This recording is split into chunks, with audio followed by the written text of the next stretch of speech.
Andrew Pearson, you're under arrest." Those were the first words I understood since I had been knocked to the floor. My arms were yanked painfully behind my back and handcuffed so tight that I thought my hands were being cut off. I had gone to answer the front door, but as soon as I opened it, I was bowled over by at least 4 uniformed officers barging into my house. I was roughly dragged to my feet as 3 more people in civilian suits walked into my house. "Mr. Pearson, this is a warrant to search the premises," said one gray-haired man, snapping a piece of paper in front of my face. "Get him out of here!" "Wait!" I yelled, struggling to get free of the hands that were holding me. "There must be some mistake."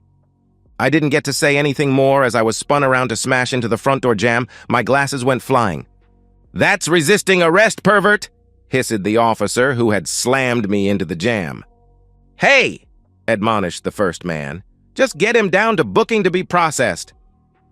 A million thoughts raced through my mind as I was literally thrown into the back of a police car. My main concern was for my 2 kids, Melody, age 12, and Tony, age 11. The officer who had spun me around into the wall sat down in the driver's seat, buckled up, and started driving away from my home. "Look," I said, sitting up in the back seat and wincing from the pain in my wrists. "My kids will be home soon from school. You don't need anything but to shut your big fat mouth," snarled the officer. "These are my kids," I yelled. The next thing I knew, I was slamming into the heavy grill that separated the front seat from the back seat. There's a principle in physics that says an object in motion tends to stay in motion. In other words, I was traveling along at 35 miles per hour when the cop jammed on his brakes until the grill stopped my forward momentum. What I learned later involved mass and velocity. The cop turned round in his seat and said, "Look, scumbag, one more word out of you and I'll come back there and beat you to death. By the way, my body cam is turned off." I had managed to turn my head so my nose wasn't broken, but my right cheek was beginning to swell. I stayed quiet until we reached the station. Pulling into the prisoner's garage, the officer locked up his weapon before yanking me out of the car and into the booking area. A female officer was standing there waiting for us. "Paperwork?" she asked just before the other officer handed it over to her. "What happened to him?" "Resisting arrest," said the first officer as he put leg irons on me. She shrugged as if it was no big deal. I gasped in relief after she took off the handcuffs. After taking my front and side pictures and scanning my fingerprints, she started asking me questions. "Height?" 6 feet, I replied. "Weight?" 210, I replied. "Charges?" "I don't know. No one told me what they are." With a sigh of exasperation, she grabbed the papers she had been given and began leafing through them. I saw her face turn white and then beet red. Marching over to a cell door, she threw it open and pointed inside. "May I make a phone call first?" I asked. She pointed to the phone on the wall and said, "1." I called the law firm that handles my company's business. I studied mechanical engineering in college and invented 2 medical clamps that took off. I rented out the patents until I could build my own manufacturing company. It gave me and my family a nice low to mid 6-figure income. I don't feel the need to gouge those in the business who need the clamps. While I don't deny myself luxuries, I don't feel the need to live like a Rockefeller or an overpaid sports hero. Riley, Gordon, and Martin. "Hello, this is Drew Pearson. Is Jerry Crane in?" "Please hold."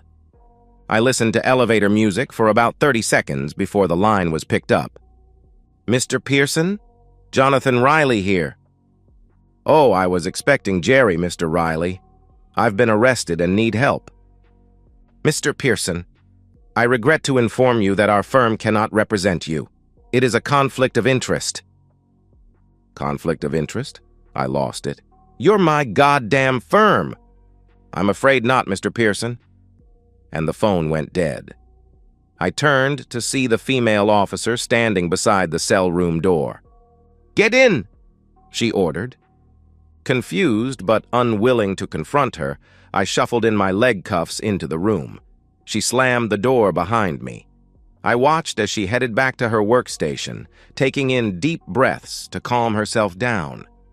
It was several hours before I was taken in front of a county commissioner who would set my initial bail. It was from her that I learned what I was charged with. "Solicitation of a minor?" I yelled as I leaped to my feet. A heavy hand from the transportation officer on my shoulder forced me back into my seat. "What the hell? I would never do anything like that." "Sir, I am not here to determine guilt or innocence, only bail. The charge is a felony, punishable by 10 years in jail and/or a $25,000 fine if you are found guilty. Bail is set at $500,000. You can post the bail yourself by cash or real property. You can hire a bail bondsman who will charge you 10% of the total amount. If you cannot post bail, you will appear before a judge tomorrow morning for a bail review. He can raise, lower, or keep the bail the same." After being returned to the precinct, I spent the next several hours calling everyone I could think of. My wife Chastity's phone had been disconnected. No one was at work. I knew I had over $600,000 in a savings account. The house was completely paid for, and I also had my business, both of which I could put up for collateral. I wasn't ready to crank out 50 G's to a bondsman for what was an obvious mistake. I managed to get a couple of hours of sleep before I was awakened for breakfast in a box and a small bottle of orange juice. I couldn't get back on the phone because another prisoner was using it. In a short while, myself and 3 other prisoners were on our way to the district court. We were locked into a holding cell in the basement of that building. "Pearson!" shouted an officer. "Someone here to see you." "Yes?" I asked as I approached the cell door. "Andrew Pearson?" asked a young woman. "Yes, I am," I replied. "You've been served. Deputy?" "Mr. Pearson, this is a restraining order. You are hereby ordered to stay 500 feet away from Chastity Pearson, Melody Pearson, and Anthony Pearson. You are also ordered to stay the same distance away from Chastity Pearson's place of business and residence. The order also includes the children's schools. Do you understand the order?" I understood, but couldn't comprehend it. I barely remember signing the order. Opening the first envelope finished and coherent thoughts I had. They were papers for a limited divorce. In our state, a limited divorce is a legal separation. A final divorce wouldn't be granted until both parties had lived apart for 12 months. The restraining order had been drawn up last night. I was numb. I panicked when I realized that I may never see Melody or Tony again. Chastity had initiated both sets of papers. I knew we were going through a rough patch, but this just floored me. I met her in our junior year at college. I had already invented my clamps, but wasn't making any money off them. We married after we graduated at the young age of 22. Now at 36, my life was exploding with all the force of a supernova. At the bail review, things got worse. The prosecutor added the charges of possession of child pornography and resisting arrest. Shouting that I was innocent and that this was all a mistake ticked off the judge. My bail was denied, and I was taken to the county jail pending trial. Pedophiles have it rough in jail. I was bumped, knocked down, punched, and kicked. I was lucky I wasn't raped or killed, but that was only because I was locked alone in my cell for most of the time, and I had a guard escort when I went to the bathroom. I contacted lawyers both for my trial and my divorce. The top 10 lawyers I talked to stated that Chastity had been to see them about the divorce and that they couldn't talk to me without it being a conflict of interest. A defense team was interested up to a point. It turned out that all of my bank accounts had been emptied and closed. I learned through them that my business and patents had been placed in trust to my children by a family court judge after my arrest, and the pending charges had been splashed all over the media.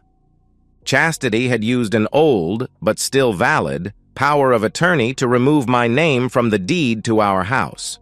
In other words, I was flat broke, except for the $52.26 that I had in my wallet when I was arrested. I did manage to find a couple of free lawyers to try and get my money back, but they ran for the hills when the law firm of Riley, Gordon, and Martin showed them the error of their ways. That and the fact that they really didn't want to be seen working for a pedophile. I spent all my time in jail cursing chastity and everyone else who dropped me like a hot potato. After about a month in jail, my court date came up. It was a farce. I met my overworked, very young, brand new to the bar public defender for the first time about 30 minutes before my trial started. He looked at the charging documents and the evidence and told me I was screwed. He did say it in legalese, so it sounded better, but the meaning was the same. During the trial, it was stated that I had gone online and made friends with a 13-year-old girl, Jane Doe. I had tried to get her to meet with me for inappropriate reasons. She, of course, told her mother, who reported it to the police. The judge had been informed that the girl was severely traumatized, and he excused her from appearing in court. There were also 162 pictures of underage girls downloaded to my computer and stored on a flash drive that I was supposed to have hidden away in my sock drawer. I pleaded innocent, but was found guilty. The judge gave me 10 years, but since this was my first offense, he suspended 5 of those years and had the child pornography sentence run concurrent with the solicitation. Oh, he also ordered psychiatric counseling and that I would be placed on the sexual offender registry. To say I was scared shitless would be an understatement. With nothing but time on my hands in the county jail, I worked out. However, even being in a more muscular physique than before I was arrested, I knew I was in for a rough 5 years. At the state penitentiary, I was given my orange jumpsuit and shown to my cell block, which would be my new home for a while. I was sitting at a table in the cell block composing a letter to Melody and Tony. I had written to them every other day while at the jail, but received nothing back from them. They were never brought by to visit. In fact, none of my old friends or acquaintances had been by to see me. As I was writing, I was surprised to see an older man around 60 with a white goatee sit down opposite me. He looked at me quizzically, turning his head from side to side before saying, "I don't see it." I looked behind me, but no one was sneaking up on me. "See what?" "What's so special about you?" he replied. "Just before you arrived, a pissant lawyer with a bald head came here. He promised pro bono work to the Aryans, blacks, chinks, and even those crazy MS-13 shits if they left you alone. Hell, even the warden came down to tell us to stay away from you. So what makes you so special?" "Nothing that I know of," I said. I did feel a little bit of joy. The only bald-headed lawyer I knew was Jerry Crane. I held out my hand. "Drew Pearson." The man looked at my hand, but made no move. "I know your name." "All right, tell me your story." I told him everything from the arrest to ending up here. I explained how I had no wife, no kids, no money, no house, no business, no patents, no life, and was supposed to be a pedophile. "Supposed to be?" he asked. "The court found me guilty," I said softly. "I have no idea where the evidence they used against me comes from. Anyone, and I mean anyone, who does that to a child should have his banana cut off and shoved so far up his bum it'll need to be surgically removed." You know, I almost believe you. I'm Mason Boat. I'm a lifer. The next 3 years were unpleasant, but I managed to survive. My cellmate, Boat, was the unofficial arbitrator inside the prison. While I wasn't his friend, I was an acquaintance, which offered me some protection. I was punched and shoved into walls, but that was just the normal harassment given to a loner. As a labeled pedo, I couldn't join any gang and wasn't allowed to mix with the general pop. That's the term for the normal thieves, muggers, and criminals. I was still doing better than the real child molesters. 3 died and another is a quadriplegic. No one came to visit me. I received letters from my parents, but they were the, "We're fine, but how could you?" variety. Mom and Dad were still my parents, but they couldn't reconcile themselves to what I had been convicted of. My older brother and younger sister had dropped me completely with restraining orders to stay away from them and their kids. I had heard through the prison grapevine that Jerry was stopping by 2 to 3 times a month to do free legal work for some of the inmates. It was rumored that he had been in to see the warden each time to check up on me. The boat was the one who clued me in on life in the pen. After moping around for the first month, he had a guy slam me up against the wall and hold me there as he read me the riot act. "You miss your kids? Get over it. You're angry at your situation. Get over it. You're down in the dumps because your life sucks. Get over it. You're making yourself a target." I listened. I started to exercise and train in self-defense. That stopped the majority of the bullying that was sent my way. I studied and took classes at the prison library. I even taught some classes on engineering. Chastity divorced me a year to the day after I had been arrested. The papers were delivered to me right after the hearing. She had gotten the ultra-feminist Wicked Witch of the East as the judge. The alimony and child support payments were based on what I had earned when I owned my own business and the patents.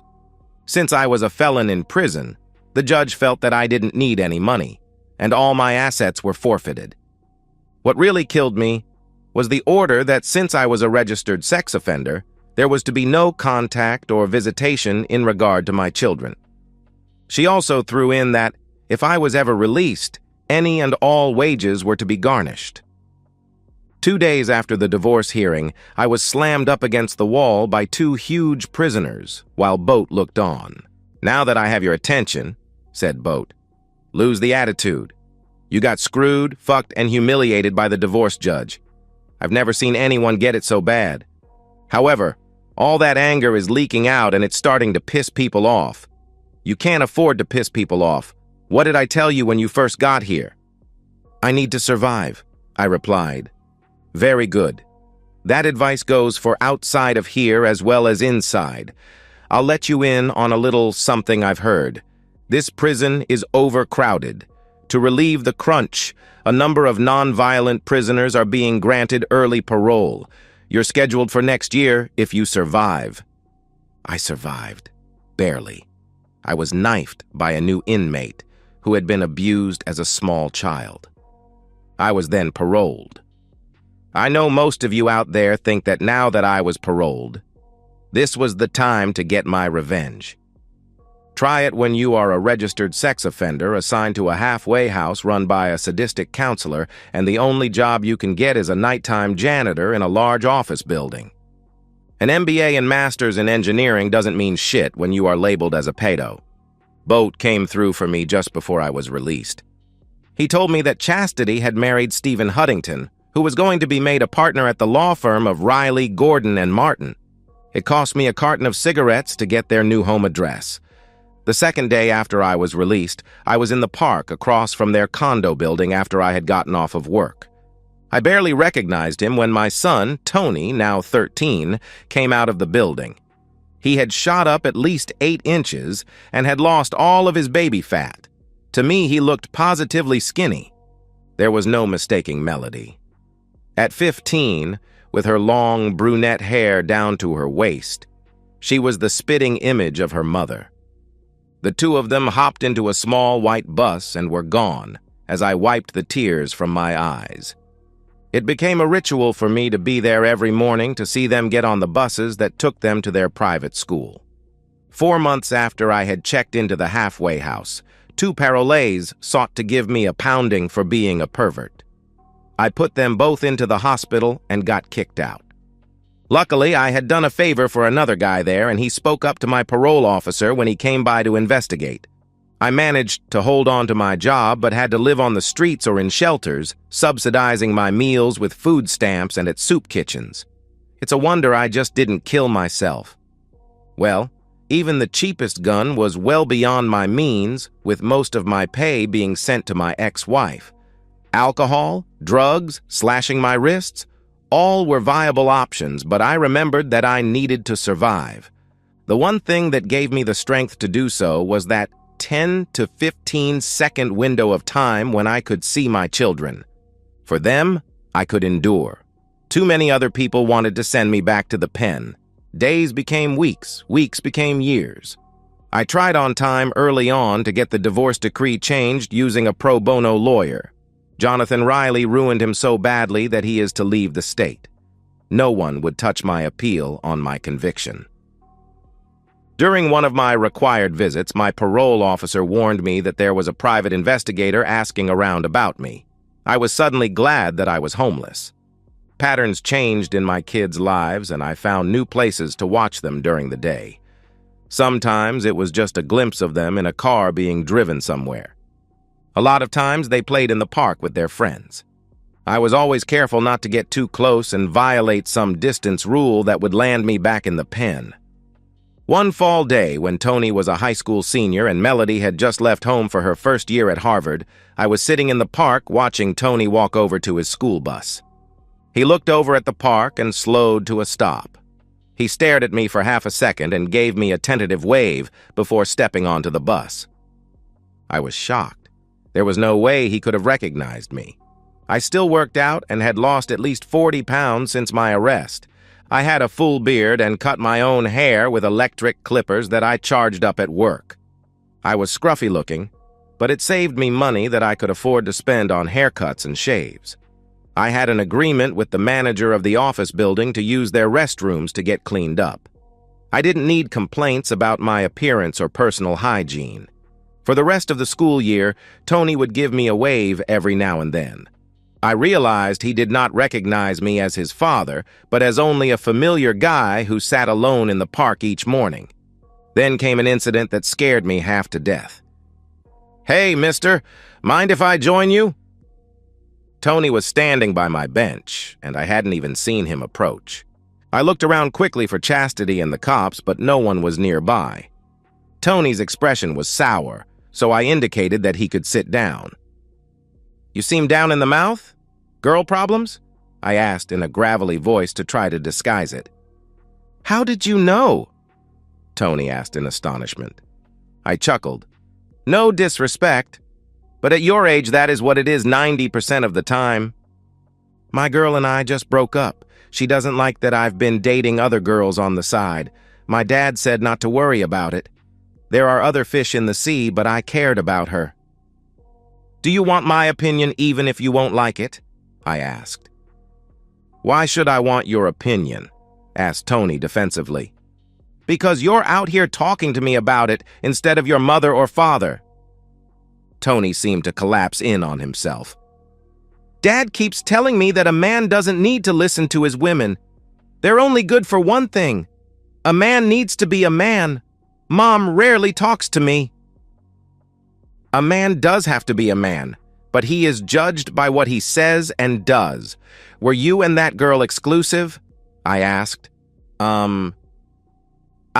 She thought you two were, but you weren't. She trusted you, and you broke that trust, which had to hurt her badly." Tony stood up abruptly. "Hey, I told you that you wouldn't like what I had to say. You lost her love and trust. Respect for and from others is everything." "My dad has respect from others," stated Tony.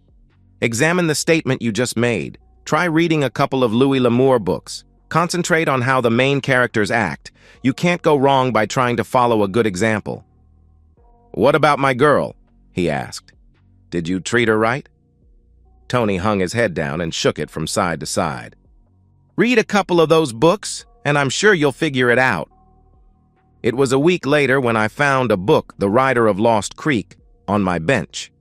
The note inside stated that he had apologized to the girl, but she wouldn't get back together with him.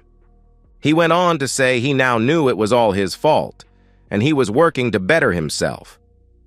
Time flew by after that, and Tony then left to go to Johns Hopkins University.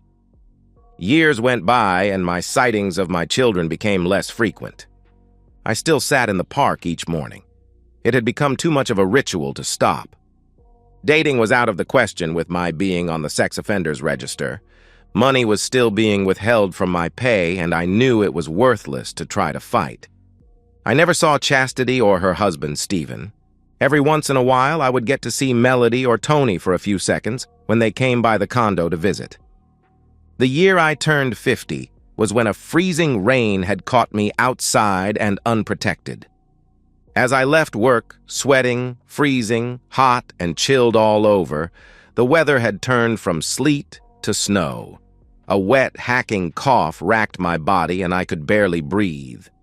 My mind was fuzzy, so I was really surprised when I looked around and found myself sitting on the park bench with 6 inches of snow on the ground, and more coming down. I saw Tony coming out of the condo building and he waved to me. I lifted my arm to wave back and collapsed to the ground. Mister? You okay? I looked up to see Tony looking back at me. My eyes rolled back in my head and I lost focus. Then a hand was placed on my forehead. Shit, you're burning up! Come on! We have to get you inside! Tony somehow managed to pull me to my feet. As we started walking, I stopped and pointed. Cart! We'll get it later, he said firmly. I thought my heart was going to burst with pride at how well he had grown into manhood. That was just before a coughing fit almost put me back on my knees. What's going on, Mr. Huntington? Asked the doorman. Call an ambulance, ordered Tony. He's soaked all the way through. Do we have any towels or blankets around here? There's a blanket in the closet. I'll get it. Tony laid me down on the carpet, and I heard the sound of high heels clacking on the marble floor. A feminine voice asked, Robert, what are you doing with that man? It's the old guy who sits in the park, answered Tony. He's collapsed. It feels like he has a really high fever and his clothes are soaked. I think he might be homeless. A vision of loveliness appeared before my eyes and I gasped out, Chastity! That would be my mother, she said in a wary tone. Do we know you? They're asking if he has any ID, said the doorman, putting his hand over his phone. Hang on, said Tony, who started to pat down my janitor's uniform. Robert! Exclaimed Melody. You're not really going to search him? You don't know what he has. There could be needles there. Oh, get a grip, sis, scoffed Tony. His hair is cut. He's wearing a clean uniform and... Ah, here it is! He pulled my security badge out of my pocket and looked at it. His face went white. I suddenly realized how close I was to him and Melody. I had to get away before the police came. I managed to roll onto my side before my coughing made me too weak to move. The only thing I could do was to flop back with my head spinning. Melody snatched the badge out of Tony's weak grip. The next thing I knew, I was being shaken by my lapels like a rag doll. You bastard! Screamed Melody. You dare to show your face around here. Why aren't you dead? You left us. You abandoned us. Didn't want to, baby girl. Was forced to, and everything went dark. 4 weeks later, Chastity Huntington strode off the elevator on the 30th floor. It was the main reception area for the law firm of Reilly, Gordon, and Martin. She looked like $1 million, or at least $250,000 if you just counted the jewelry she was wearing. The long black formal gown set off the diamond necklace and earrings perfectly. It was just before 7 in the evening, and while there were still associates and paralegals hurrying around, there was no one at the reception desk to greet her.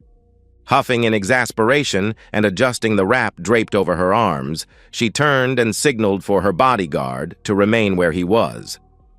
Heading down the hallway, Chastity caught sight of herself in the ornamental mirrors, and she smiled.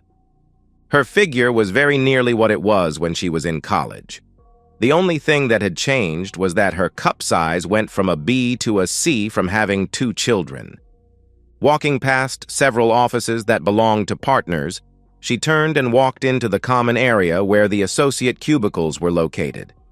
Frowning, she saw the light was on at one cubicle, and she headed over to it. Melody, you're not even dressed, admonished Chastity. You know what this dedication means to your father. It's another big step towards his being made a named partner. Melody looked up from the stack of papers on her desk and said, Mother, I asked you here under the pretense of getting a ride to the dedication. I wanted you here to ask you what really happened. What really happened? Repeated Chastity in confusion. Happened to what? I don't understand. What really happened to my biological father? She asked. Chastity's eyes widened as she sharply drew in a deep breath. Her face then screwed up in anger. "I will not discuss that person ever!" Melody stood up quickly to prevent her mother from leaving. "Mother, it's been 14 years. I know what he was convicted of and that he received a 10-year sentence. I'm your daughter, not your lawyer. I'd like to know," she insisted. "Know what? That man tried to get a 13-year-old girl to be intimate with him? That he never once wrote to you or your brother, Robert? Didn't even call either of you? He abandoned all of us?" "All of us," stated Melody flatly. She started to pull papers from off the top of her desk. "Sit down, Mother. Let's take a look at what he was accused of." "Take a look at what?" asked Chastity. "Let's first look at the solicitation emails. There are 24 total emails, 16 from my biological father and 8 from that girl. The contents of the emails are graphic enough to warrant a charge of solicitation. And there you have it. His conviction was justifiable. Let's stop this nonsense and go to the dedication," Chastity replied.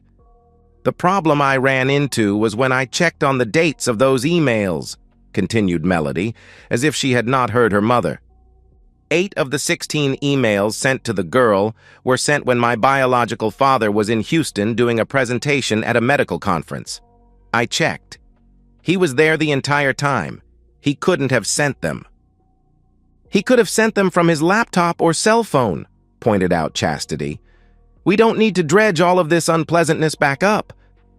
"He couldn't have sent them from his laptop or cell phone," argued Melody with a puzzled look on her face. "All 16 emails were sent from our home computer, which begs the question of who sent them. As a matter of fact, 2 of the emails were sent when he was in Houston, and you had taken Tony and I to summer camp." Chastity opened her mouth, but Melody held up her hand to stop her from talking. "The girl never testified in court," continued Melody. "In fact, I cannot find her name in any police reports or any indication that the police interviewed her at all. I do know that as a juvenile, the records would have been sealed, but there should have been some indication that the police contacted her and her parents. Another strange thing was the child pornography that was downloaded to our home computer. All of it was downloaded on a single day within 15 minutes and on a day when he was at work, which was verified by the security tapes at his office. These puzzling things should have been brought out at his trial, but he was assigned a brand new, inexperienced, overwhelmed public defender. "Melody, leave it alone," Chastity asked. "Why should I leave it alone, Mother? It was 14 years ago. There is nothing we can do to change the past." Chastity replied. "What I want is to know what really happened," said Melody firmly. "I remember seeing you and Daddy Dearest Stephen hanging all over each other at several parties we had. You two would also disappear off somewhere together. Tony and I saw it and didn't like it, but we were too young to understand what was going on or to say something about it. Why do you think we never warmed up to him? I also found out that the hall for your and Stephen's wedding reception was reserved a month before the arrest." "How do you know all that?" gasped Chastity in shock. "You should have taken a page from Hillary Clinton's playbook and deleted your emails," replied Melody. "The records of the reservation for the hall only took one phone call. Father was starting to look at hiring a private investigator. That's why the two of you did it, isn't it?" Slumping down in the chair, Chastity said, "That man was sitting on a gold mine, and nothing I said could convince him to maximize the potential of his patents. I complained to Stephen about it one day at work, and it was like we totally understood one another. He was an associate, and I was a paralegal. We discussed my getting a divorce. That man would still have the patents in his name since they were developed before we were married. Stephen and I got together and we planned." "And?" Chastity gave her daughter a sardonic look. "We got together. We found we were much more compatible than that man and I ever were." She suddenly looked a little apprehensive before adding, "We wanted to secure your and Robert's future. The way Andrew had it set up was a disaster waiting to happen." My brother's name used to be Tony before you changed it to Robert Huntington. Yes, because we couldn't have any stigma of being associated with that man.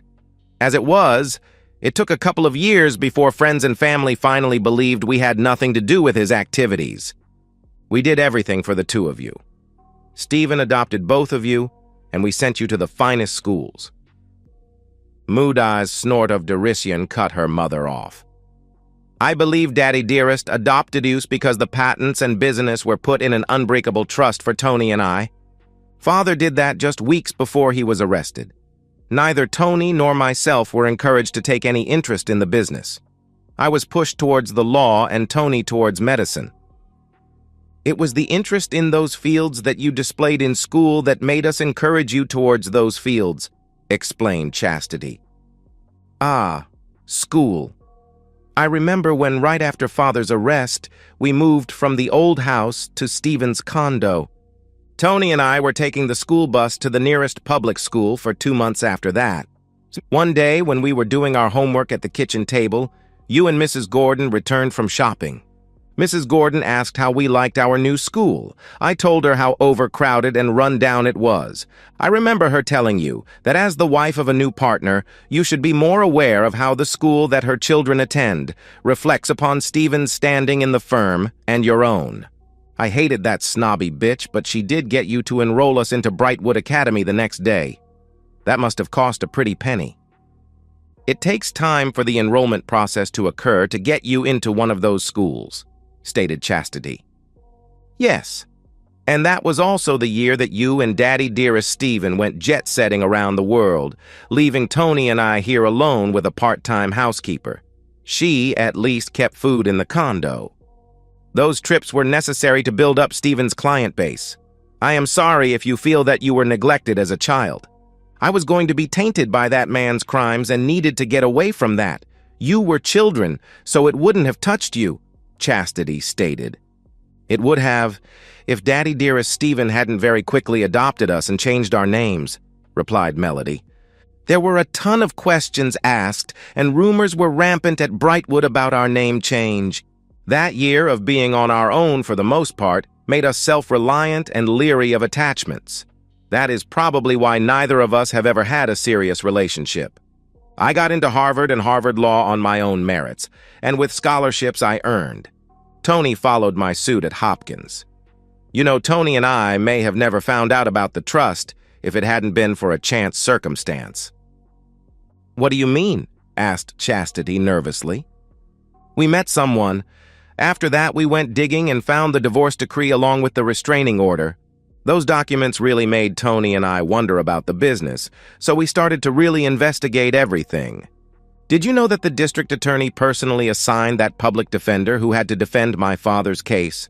The firm and the business both contributed heavily to his bid for governor, both over and under the table. Clyde Mullins, who was the general manager at the business, was promoted to CEO with a non-voting share of stock, and he jacked up the price on everything to 8 times what had been charged before. He reports directly to you, according to your emails. The old house and everything in it was sold. That money, along with all the savings and investments, was used to purchase Daddy Dearest Steve's junior partnership, with the caveat that he would be made full partner in 4 years' time. We found that letter of agreement long with another letter that stated that Riley, Gordon, and Martin would be the sole law firm for the business for the next 40 years. A hefty yearly retainer fee was also outlined, a fee that went way beyond what the business ever paid a lawyer before. Imagine our surprise when Tony and I found out that you, Daddy Dearest Stephen, and Jonathan Riley were the executors of our trust, and that we have not seen a dime of that money. Chastity stood up and looked down at her daughter. This has been an illuminating trip down memory lane, but it is all in the past, she said imperially. I have the dedication to get to, and it appears that you will not be coming with me. We have all done things that weren't legal, but it was to ensure our future. That man would not listen and had to be taken out of the picture. Tomorrow, Stephen and I, along with Jonathan Riley, will sit down and talk to you and Robert about it. In the meantime, do not do anything that would jeopardize yourself." "Jeopardize myself?" asked Melody incredulously. "Did you ever once wonder why I put a lock and deadbolt on my bedroom door? It was to keep Daddy Dearest Stephen out. Do you even care? The first night he came into my bedroom, I was lucky.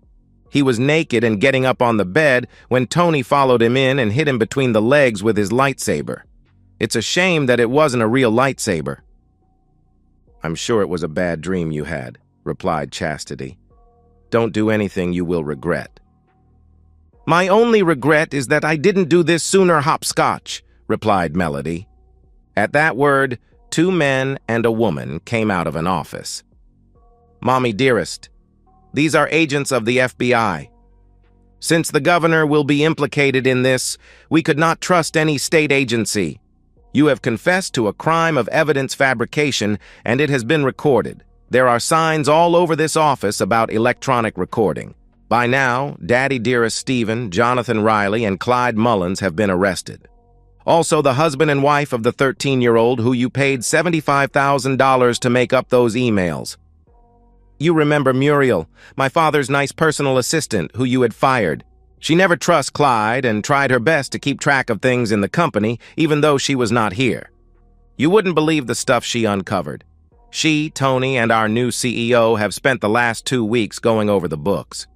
Jerry Crane is doing the same here, but he was ordered to by the IRS. In short, we closed all the offshore accounts where money siphoned from the business had been funneled into.